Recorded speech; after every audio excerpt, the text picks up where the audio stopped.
this pole placement by root locus, design by root locus method, and we will see also how we go about trying to design it using Python scripts. So, root locus, you would have studied root locus in your S domain classes, that is in your analog controls by analog domain classes. Same similar method, similar process applies, concept applies here also, except that the variable s is changed by z, nothing else changes. So, if you see, you have a closed loop system in the transfer function method written like this, right. What it basically would mean in terms of block diagram, I will just write it here.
So, block wise, if you see,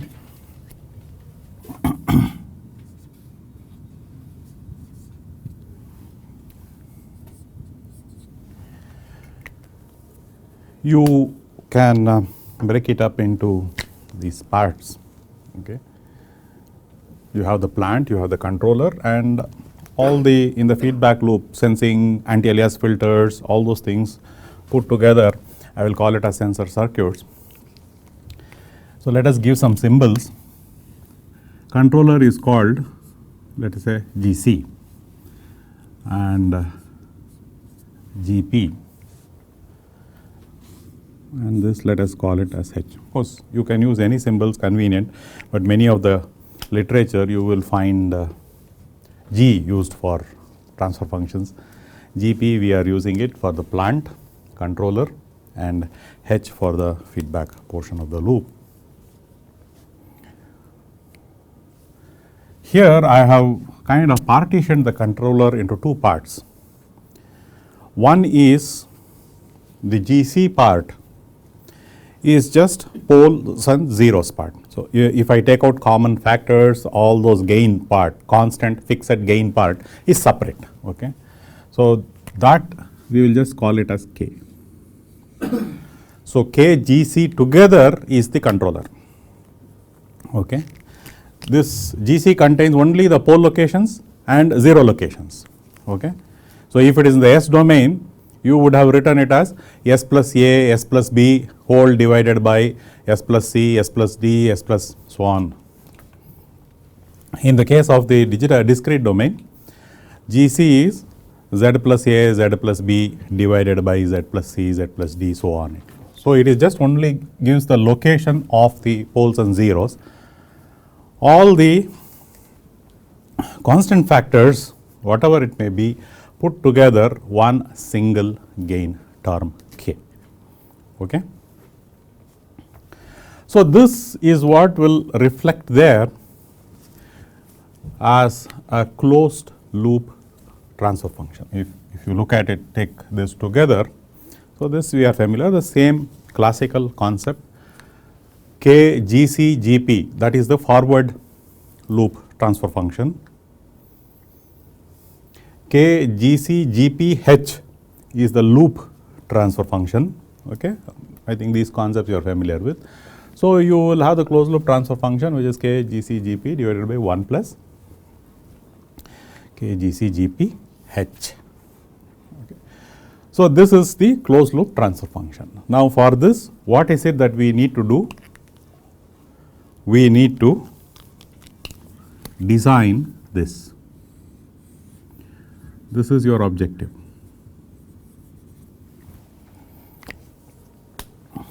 Right. GP is given, H is given.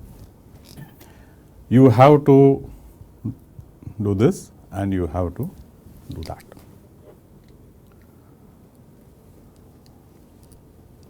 And in the classical method, if you see, I will just write here. Take for example your motor generator set itself. Okay, I will put this controller KGC. Okay, this is your GP.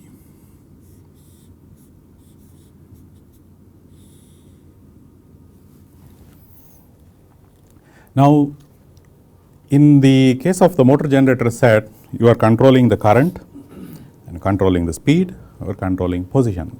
All these things you can do, but you are first controlling the current always. That is the fastest dynamics. So, the innermost loop will be like that. Okay. Then what you will do, let us say you have, I will also have the speed output. Okay, I will say this is the reference. You will say this is the plant for the next loop. So, this is G closed loop, or I will just put it as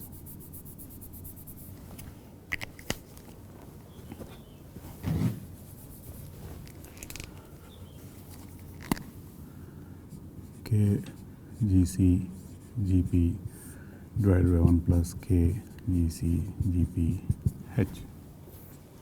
This whole thing. Now, I know what is the GP of the new plant along with its internal closed loop. Now, for this you need to make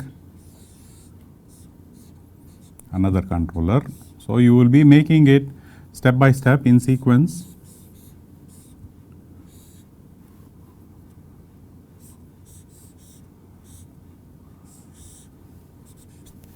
Then you will design this. Next, then this will become, this will be the speed loop. You are having the speed. This will be omega ref. This is speed controller. This is the current controller. You will say this is the current controller, innermost loop. Then this becomes one plant, another plant. For the next loop controller, now that is called the speed controller. Then after you have done that, that whole thing will become a plant for the next loop, so on, which would be, let us say, if you want to do position control.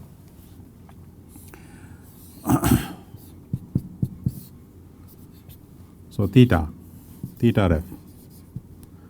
So, you will have position control. The controller output will give the reference for the next loop, inner loop. This controller will give the reference for the next inner loop, like that. Okay. So, theta probably will take it from here, you will integrate it and give it. You get the point. So, in the classical method, what we will be doing is first the innermost, the fastest dynamics, that you address that. Then in sequence you address the next higher speed loop, then the outermost loop, like that. You will later on, you will see that in the state space you are closing all loops at the time, at the same time. There is no concept of closing the loops in sequence. So, you are doing that, it is all at a time. Because there is single input, single output. No, you can take it only one at a time. Though in the transfer, the whole transfer function, the concept is single input, single output, linear, time invariant, right. So, I cannot do it multiple loop at a time or multiple input at a time. So, you have to do it this way. So, in that you do the fastest first. Now, that becomes another plant to a much slower loop, which is the next slower loop, like that. So, one input at a time, one by one you will do, because there is no way you can have multiple inputs. You cannot do all at a time. Whereas, you will see later that it will become a trivial part when you are doing the state space. How many other inputs you have? It is just one closing, one shot closing at a time, all at a time. Okay, so this is the approach you will be taking when you are doing the classical root locus method by the transfer function approach. Okay, we will come back to our root locus. So, if you look at it here, this transfer function 1 plus k g c g p h. Okay. Now, what are the roots of that one? What is the roots of that equation? What does it represent? It represents the closed loop pole locations of the system. So, typically in your S-plane studies, you would have seen it should all be located on the left half of the S-plane. Here, it should all be located within the unit circle. So, that is the only difference. Otherwise, the shape of the root locus and all will be same, and all the rules on plotting the root locus are same, but you are not going to do manual plotting. The CAD software, whichever you are using, will do the plotting. But the concept is that it will try to find the roots of this, okay, and the closed loop pole locations. But you now have the freedom to choose where these closed loop poles lie. And where is the freedom you get? Freedom because I have a degree of freedom in k. I will choose that k and thereby choose the location of the poles. You get the point. So, the design comes in, the design freedom comes in through this fellow here. Okay. So, if you consider this, the roots are basically rewriting, solving this constraint. Okay. So, k g c g p h should be -1. If it is so, then you know that the roots are the closed loop poles. Now, this means that two conditions are to be satisfied. The amplitude of that should be unity, amplitude of all this. You see that all the information is obtained only from the open loop knowledge. You do not need closed loop knowledge. H is open loop knowledge, GP is open loop knowledge, GC is your own design structure that you have put in, K is something that you need to choose. So, all these are either known to you or you are giving are already pre-evaluated. Same way, the other one, the angle should be minus unity. So, you see, so it should be an integral multiple of the odd multiple of the pi. Okay. So, the angle of k, g, c, g, p, h should be. Now, all the points on the z plane, all points on the z plane, if it satisfy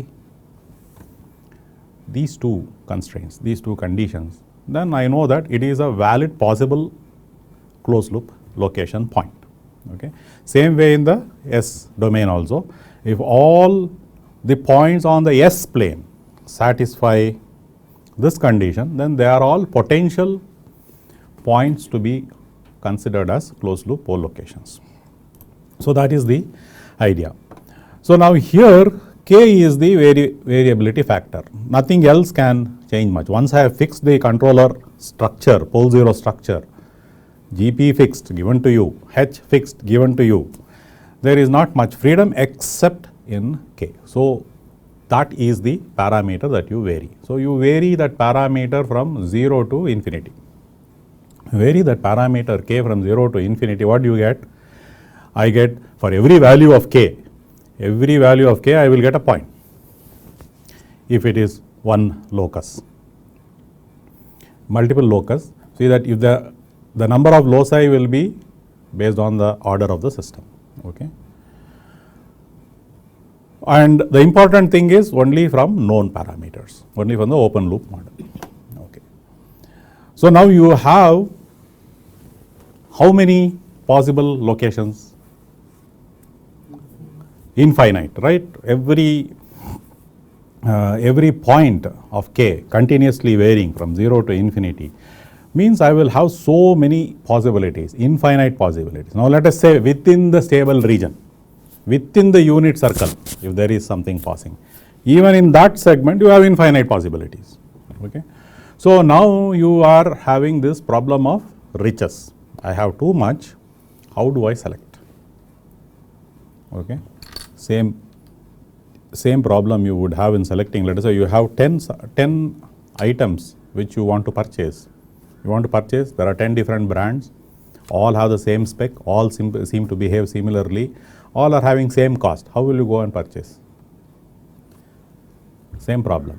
So you will probably make 1, 2, 3, 4 numbering or tossing the coin, something like that one, or something else, some other thing you will do to boil down to the solution, right?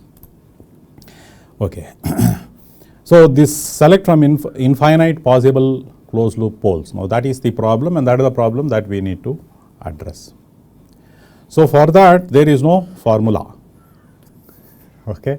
You need to go by some intuition, you need to go by some, unlike in the case of, you will see later in the case of full state feedback, the state feedback approach, it's a closed form solution. Computer can do everything, calculate all by closed form solutions and then give you this is the position where you want to give. But when you are doing it by this method, you need to use your intuition to do that.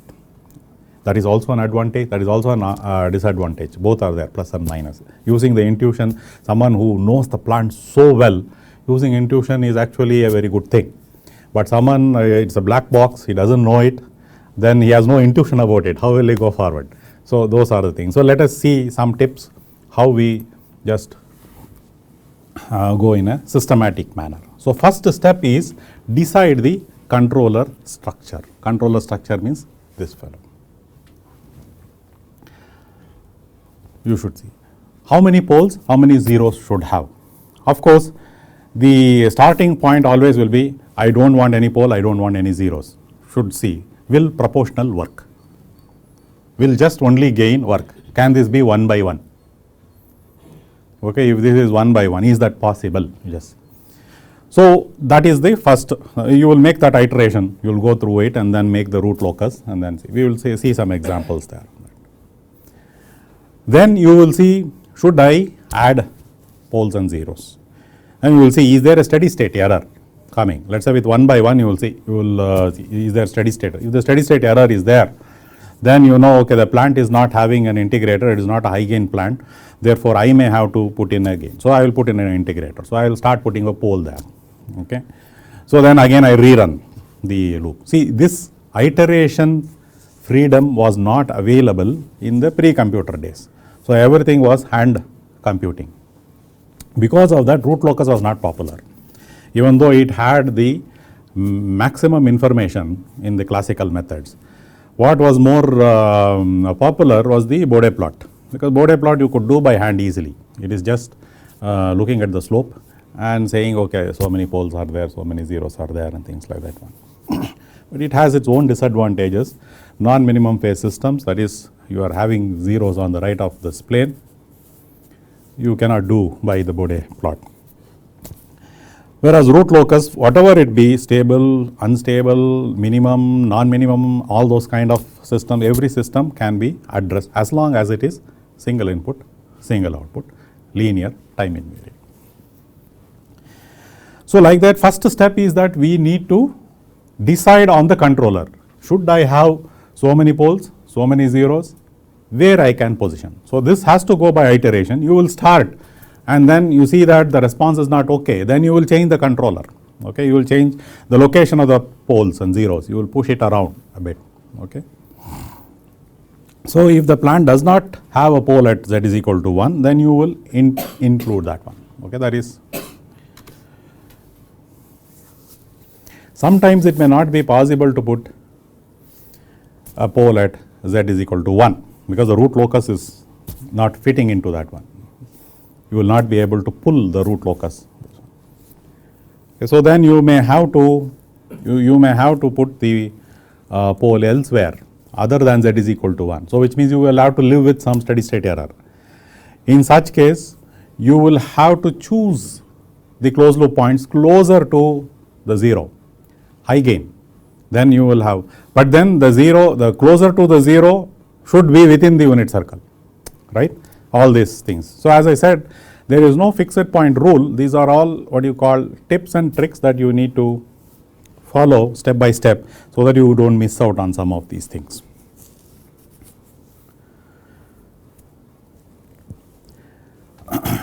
Sometimes you will see poles and zeros lie on the unstable portion. So in the case of the discrete, you could have poles and zeros located outside the unit circle.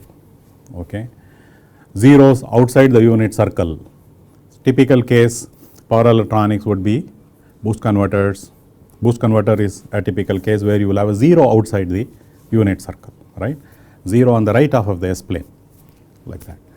So you could also have unstable plants where you have poles also on the right side.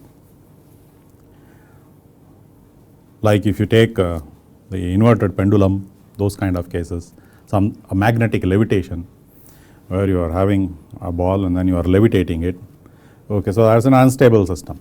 Okay, you will see, or if you take an induction motor under vector control condition, you will have a pole which is on the unstable region. So under such condition, you see root locus always starts from where? Always starts from the open loop pole location. So k is equal to 0, means when I say start, I am varying k, sweeping k from 0 to infinity. So when k is equal to 0, it becomes an open loop system. So it starts from there and then it keeps going towards k is equal to infinity. It will finally land up into some 0, right? So if a pole is on the right of the S plane in the case of the analog system, or outside the unit circle in the case of a discrete system, which means low value of gains are in the unstable zone. At low value of gains, the points, the locus, if you see, are in the unstable zone. Somehow you will have to bring that locus inside the unit circle, make it pass through the unit circle. Then in the path, in the loci portion of the loci which is inside the unit circle, okay, you will have to choose something. So which means you cannot use low gain, it will be a high gain system. On the other hand, if I am having zeros on the right of the open loop, zeros on the right of the S plane, ending the k going towards, that is large value of k's can be outside the unit circle. So which means it will be a low gain system. So these kind of ideas will start emerging. So as you are working on it, that's where this intuition will help you in choosing the values of the gain.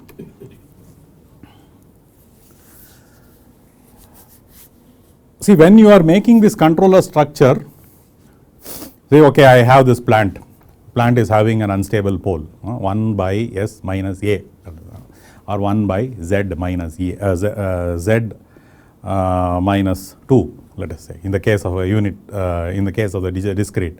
Case of the S plane S domain system, 1 by S minus A. S is equal to A positive on the other side, right of the S plane. A very attractive or tempting solution would be, I will have S minus A divided by something, correct? Then S minus A of this and S minus A of that will cancel, correct? Can I do that or not? Why should I do that? It will cancel, right? Can I not have, see, let us say I have something like this, I have something like that. This is S minus A. I have some plant, S minus A, correct? So I will have another planned S minus A by S plus B. What is this? This will be 1 by S plus B. This is fantastically stable. Why can't I do this? Or why can't, is it allowed?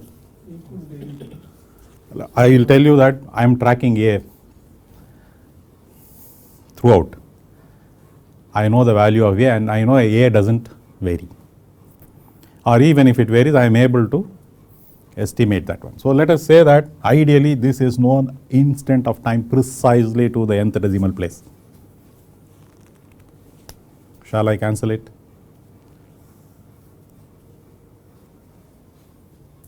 Mathematically fine, right? Should be. Do I cancel it or not? Cancel. Okay. Okay. This is in your S plane, right? You would have studied this. Now you tell me, this is my controller.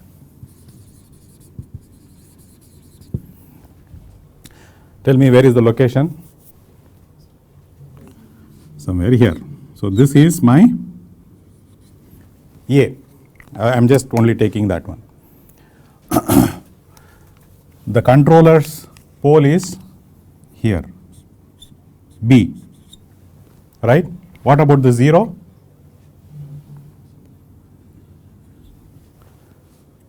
Right? Now is there a root locus between this open loop pole and that 0? Will there be? Has to be there, right? From this open loop pole, there has to be a root locus originating and end on that 0, right? So k is equal to 0 to infinity, there is a root locus if I expand it in the third dimension, right? I should be able to see that there is a root locus from that pole to that 0. Right, from k is equal to 0 to infinity. See 1, which means one closed loop pole I am assuring is going to be on the right of the S plane or outside the unit circle. Then whatever value of k I choose in other root loci, corresponding equivalent for that value of k, one of the poles will be chosen from this root loci, isn't it? Always in the root loci concept, you have, let us say, 3 root loci like that.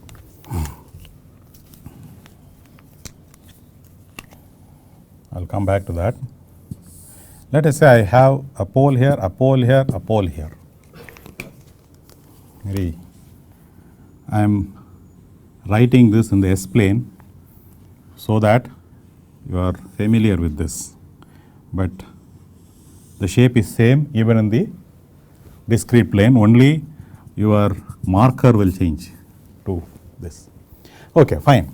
So if you are having the root locus like that, always starts with k is equal to 0, goes towards infinity. K is equal to 0, goes towards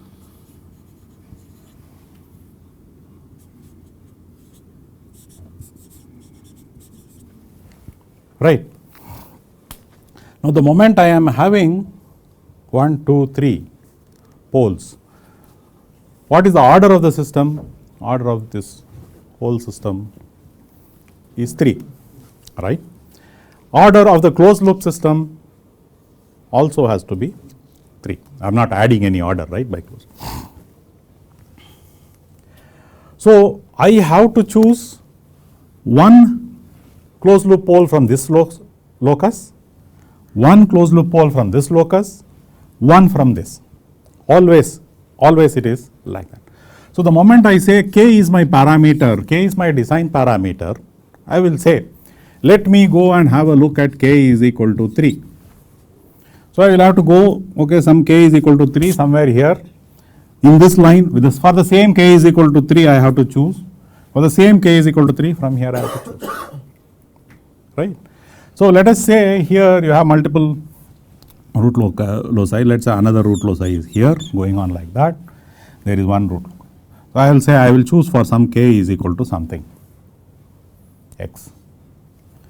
For that same k equal to some value, I will have to choose from this loci also. So which means one of the closed loop pole will always be. So cancellation, even if I know the parameter to the last decimal point, even if I know, cancellation is a no-no. You cannot cancel. It's not possible. Okay, so never do that. However, I can place a controller 0 in the unstable region. I cannot place a controller pole on this one because I cannot make or build an unstable system. If it exists by some chance by in this one, fine, but you cannot consciously make the system unstable. But I can put a controller 0, but be conscious that it will not cancel out. There will be a part of the root locus on the right of the S-plane. You can use it for attracting the root locus to come within the stable zone. You should use it for more for rooting and shaping the root locus. Okay.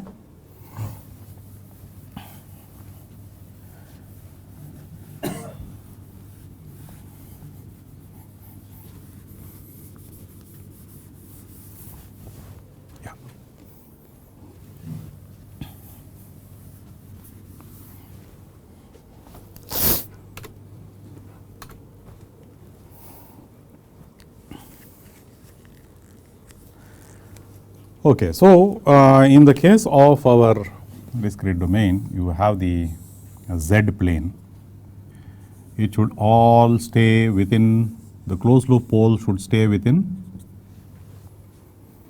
the unit circle. Remember, this is 0, and if I am having poles near to the origin, all the poles near to the origin, then the system is fast. Okay. Let us say I have one pole at 0. For example, just one pole, it's a first order system. I have one pole at this 0 point. What does it mean? What is the transfer function? 1 by z. What does it mean? Z to the power of minus 1. That is the fastest you can ever get, one sample time delay. Right? If I am having z to the power of n, so many sample times. So depending upon the order of the system, so many sample time delays. That is the fastest that you can ever get in a discrete system. Any other place will have dynamics.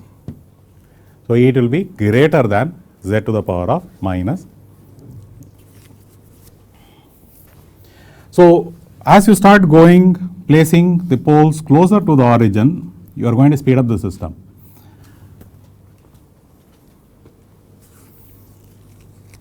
But also remember, if you are speeding up the system, you have to give more control energy, just like your derivative. Somewhere it has to take the power from, right? If the motor has to go fast, if you are you are in the vehicle and you are going to give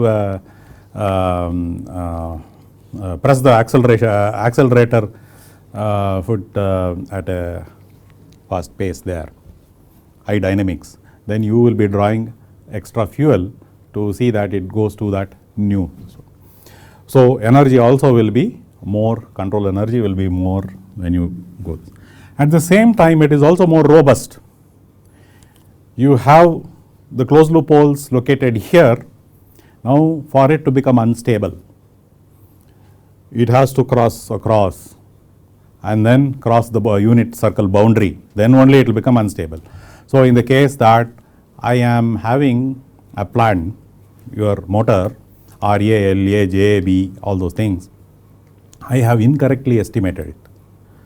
So I think that these were this one, and then I have placed it here. But then the actual motor is having different values. Okay. So if I had used those values, probably I would have got here, still within the unit circle. But if my first choice here was, let us say I am choosing pole here, somewhere like that, then it is in the neighborhood of the unit circle, and then variation in the parameters can make it drift it possible. It can drift either inside or outside, depends upon the direction. There is a chance, possibility that it can drift across, it can walk over to the unstable zone for different parameters, or something gets heated up and then the particular parameter changes, varies, then it can walk over into the unstable zone. So it is less robust. So once it is closer there, you have better relative stability. Okay.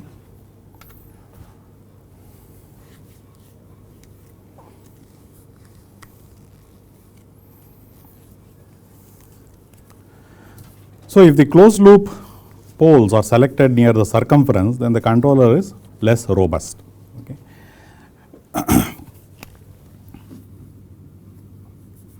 So just you see, we saw that there was, let's say I have something like that. If I have something like this, your possible choices are what? Your possible choices are from here to here only, right? So this is the critical K. K value greater than this, you should not choose. So you are actually going to limit within this.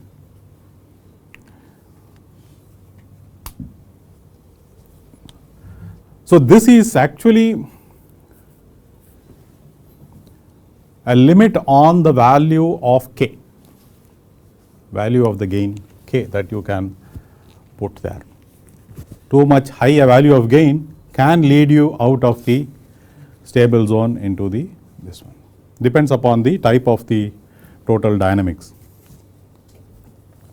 Yeah, last time you were mentioning that in the Bode also you will see that, provided you see both the plots. One is the magnitude plot, another is the phase plot, right? So you will have something which is cutting the axis, okay? And then you will also have phase. What should this be or not be? And when it is, let us say, you should see that 1 plus K, GC, GP, H should be equal to 0, and that should be equal to -1 for closed loop points. Now these points, these critical points going across, going transition from e to the power of minus AT to e to the power of AT, sign change. Here in the Bode, 180 degrees, keep your watch on that one. Okay. So when you are adjusting the bandwidth, so when you are lifting it up, so what happens? I will say another. I am just lifting up the bandwidth by changing gain. What is happening? It is taking different phase angles, right? So the margins are different, the phase margins are different. So you can land up with a higher margin. So once it goes and hits 180, then you know that at the point of crossover. At the point of crossover, always keep it at around 45 degrees phase margin. And you can go even 60 degrees, no problem, no issues. But you have sufficient relative, as I said here, as closer to the 0, you are safer, much away from the boundary wall, like that. So as a general rule, just remember when you are because you have to decide on this, zeros and the poles. So when you put a 0, the 0 attracts the root locus towards it like a magnet, it will shape it. So when you are shaping it, you can position and move around the zeros. So you will see that the root locus tends to get attracted by it. It will try to move towards it. So you will have to see that the root locus is shaped in such a way that part of it at least comes into the unit circle or to the left of the base plane. So the movement there, you don't even have to know the value of the 0. If you use the CISO tool in MATLAB or some equivalent tool, if you keep moving that 0, you will see the shape changing dynamically, and then you can position it. And Likewise, the poles are the duals which will repel the root locus. So, use these two accordingly to shape the root locus such that a major part falls within the unit circle. So, these some of these things. And as a final thing, final thought, do not increase the order of the overall system too much. Keep pole 0, 0 pole, 0 pole like that, and then keep on adding that up. If something does not work after 1 or 2 poles, you go back and then relook at it and then see. Not more than 2 poles you should go for the controller.